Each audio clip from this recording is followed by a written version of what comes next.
looked at a handmade card and wondered, how did they do that? Did you ever wonder if you should stamp first or die cut first when you're making pieces like this? Did you ever wonder, how did they make that shiny? Hi, I'm Jessica Taylor from Ink It Up with Jessica, and in this video, I'm going to show you how I made this adorable milkshake card from start to finish, and give you all my tips and tricks along the way. We're going to start with an 8.5 by 11 sheet of Coastal Cabana cardstock, and I'm going to cut it at 5.5 inches to make the card base. And then I could make 2 card bases out of this, but I'm going to turn it and score it at 4.25 inches. So this is the Stampin' Up! Paper trimmer, and it has a cutting blade and a scoring blade on it. The lighter gray one is the scoring blade. So there is going to be my card base. And then I'm going to take this other half and actually cut it down to make a smaller piece that I can emboss and put on top. So this one I'm going to cut at 5.25 inches. And yes, I do use my paper trimmer upside down. That is the way that I find works best for me. With a lot of the crafting tools that you use, there's not necessarily a right or wrong way. It's whatever way works best for you. Now my second piece, I'm going to cut at 4 inches also, so that I have 2 pieces that are 5.25 inch by 4 inches, because these fit perfectly on a card front, so I can use this for another card. For my card base, if you are going to score it, you'll notice that one side is indented and the other has a bump. I fold it so that the bump is in the middle.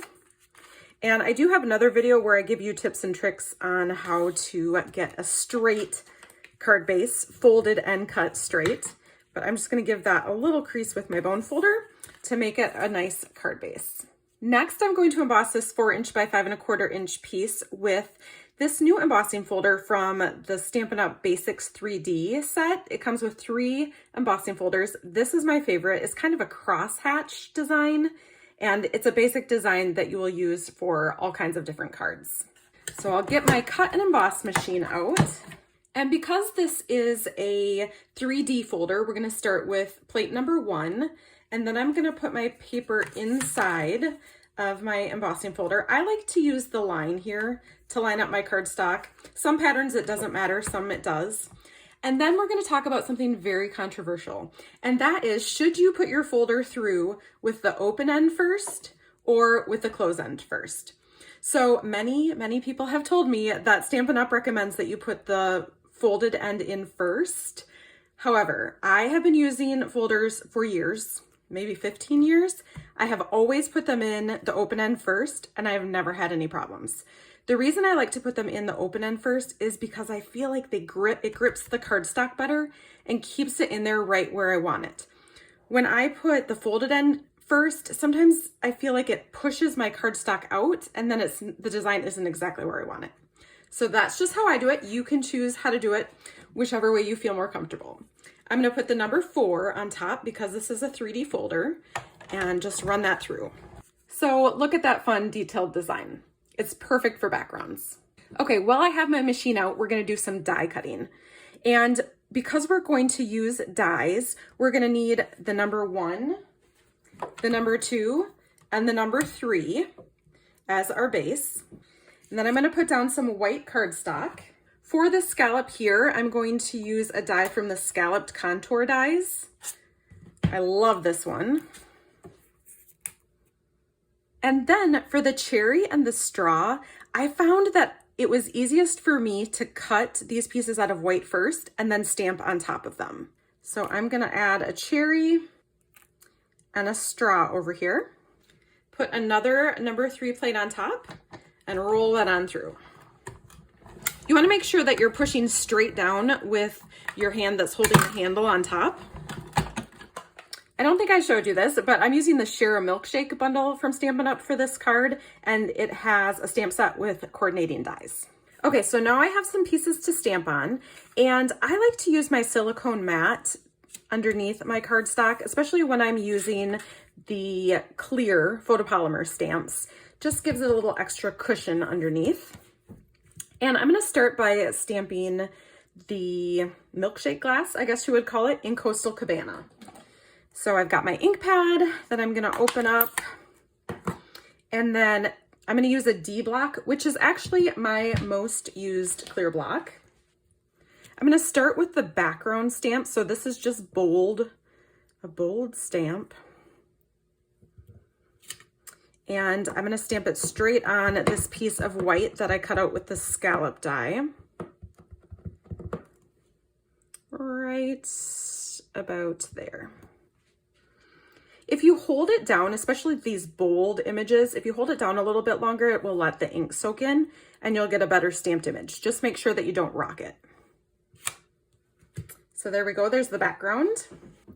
Then I'm going to use this detail stamp and I'm going to ink it up with the same color ink, Coastal Cabana. You could use 2 different color inks if you wanted to, maybe a lighter one and a darker one. When you are lining up this top detail, you want to line up the top and bottom lines and then the right side, and that's going to get you the best image. Always easier to do when you are not on video, but hopefully this will work out. That looks pretty good. So there is my milkshake glass. Next, I'm going to take this straw stamp, and when you have a stamp that is long and skinny, I like to put it down and use my block to pick it up. Sometimes when you try to put it on the block, it will curve or not stay straight, and we want it to be straight. So I'm going to ink that one up with Coastal Cabana 2 and go ahead and stamp that up towards the top of one end. And there's my straw. Now I'm going to switch this ink pad out, and I only have one ink pad open at a time. I'm going to go with Flirty Flamingo for the cherry. And the reason is because if I keep more than one ink pad open, I will put my stamp in the wrong ink and mess things up.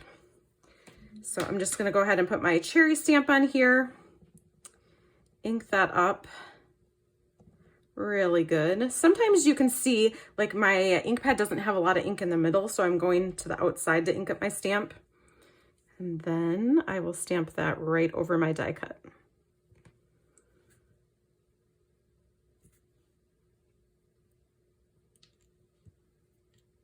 Like so. That is pretty perfect. I am impressed. Okay, now I'm gonna grab, can you see that? It's the, I think this is ice cream. I don't know if it's supposed to be whipped cream, but I wanted to make it pink. I love this color combo of Flirty Flamingo and Coastal Cabana. So I'm going to stamp that in Flirty Flamingo. However, for this one, I'm going to ink it up in Flirty Flamingo. I'm going to stamp it lightly off on some scratch paper, and then I'm going to stamp it on my white cardstock. So this is just going to make it a lighter pink. You could use an actual lighter pink ink pad if you wanted to, but this is a way that you can get more than one tone of the same color so that you know it's going to coordinate. Okay, so why did I not cut this out first and then stamp on it? Because when I have a bigger image, I find it easier to stamp first and then use my die to die cut around it. Okay, before I cut this out, I'm going to stamp the Celebrate really quick because I want to die cut that out as well. So let me just stamp that up here. Also in Flirty Flamingo. Because we're die cutting again, we're going to use 1, 2, 3 again on the bottom. And then we'll put our piece of paper. I think I'm going to be able to line things up better this way. So this die is from the Milkshake die. And the fun thing about this is it has this little piece here that is actually going to cut a little slit so we can slide the straw in. Fun, huh? So I am going to just line that up. And then put a piece of Post-it tape over that to keep it in place. For the Celebrate, I'm using this die here from the Something Fancy die set. If you don't have this, you could stamp this on just a smaller strip of cardstock and then cut the ends on the angle. You don't need a fancy die necessarily, but I am going to line that one up. I'm going to live dangerously and not put tape on that one. And then put another number 3 on top. And then I'm going to hold this until it gets in there so I know it'll stay in place. So now I have my Celebrate and I have my whipped cream, ice cream, whatever you want to call it. Okay, let's tape this card together. I'm going to use Stamp and Seal, which is a double-sided tape because I love double-sided tape, but you can use whatever adhesive you like. This has two sides that both would look great. I want the side that has the lines up to be up on my card, so I'm gonna flip it over. When I am putting tape on an embossed piece of cardstock, this one isn't a super detailed, well, I shouldn't say detailed. It's not one of those designs where it has lots of deep grooves so that it's not gonna stick, if that makes sense, so that the tape's not gonna stick. But I like to put my tape all the way around to make sure that my piece is really gonna stay stuck, because if I am gonna bother making a card, I want to make sure that it stays together, right? So then I just smooth that on there. Then I'm gonna put tape all on the back of my scalloped rectangle. I'm going inside of these little dotted lines, so the very edges won't be taped down. But I wanna make sure that this sticks to the embossed piece right in the center.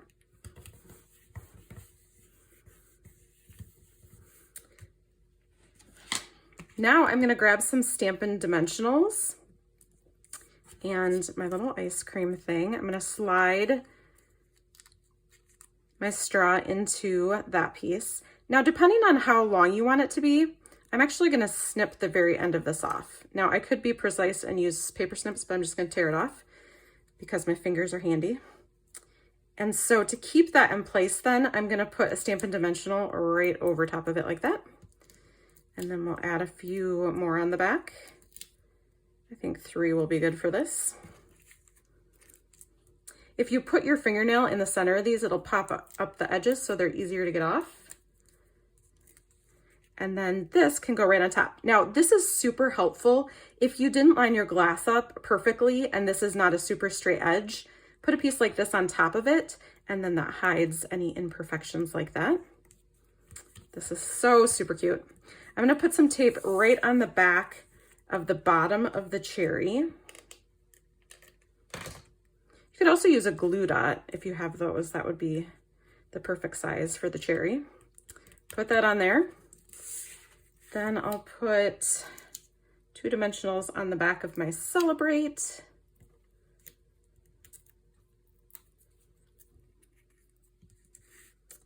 Position that right about there. And then my 2 final touches for adding a little shimmer. I like to do this at the end, and that is Wink of Stella.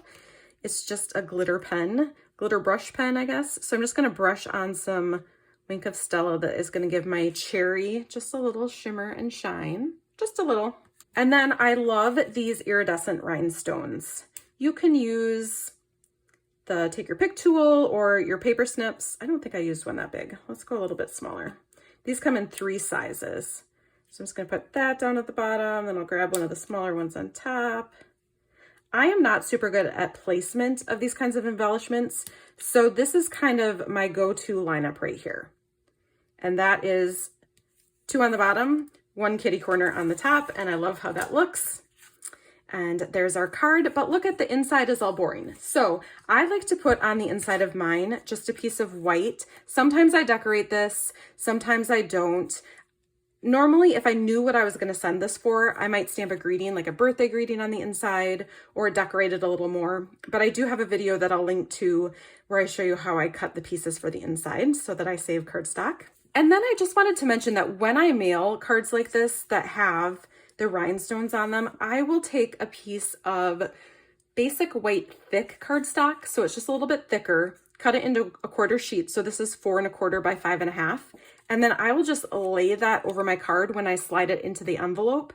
And that will protect my card more when I'm mailing it. And I won't get charged more for postage because I have little rhinestone embellishments sticking out. So I hope that you learned some tips and tricks as I showed you how to make this adorable milkshake card, and that you'll give some of them a try. Here's another video that you might want to watch for more tips and tricks. Thanks for watching.